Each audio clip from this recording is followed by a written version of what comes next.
Hi, here's a lesson for today, adaptability versus consistency. See how I just adapted to not having a whiteboard? If you're hiring somebody who is going to be working in an environment where you need them to consistently adapt to new ways of doing things, find better ways of doing things on their own, they're meeting new people, they need to be able to adopt new behaviors, new habits, then you definitely want to be assessing for their level of adaptability when you're interviewing. So one way I like to do this best is to ask them, what is something you used to believe that you no longer believe?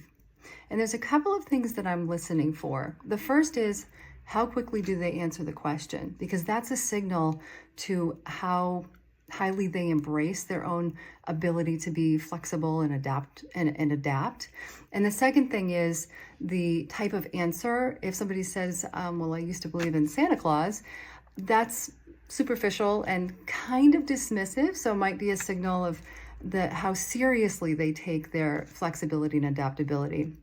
But if they answer with something like, I used to think that I needed a lot of tools and resources to reach my goals, and now I know that it's my resourcefulness that really impacts my ability, then you're probably talking with somebody who embraces their flexibility and adaptability more.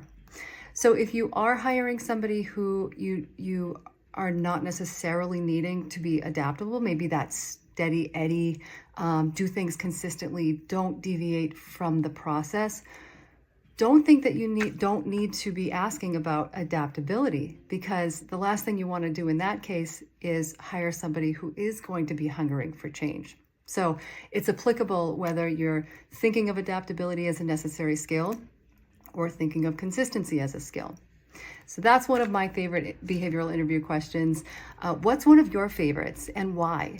Leave us a comment, and next week, the best one wins a big shout out.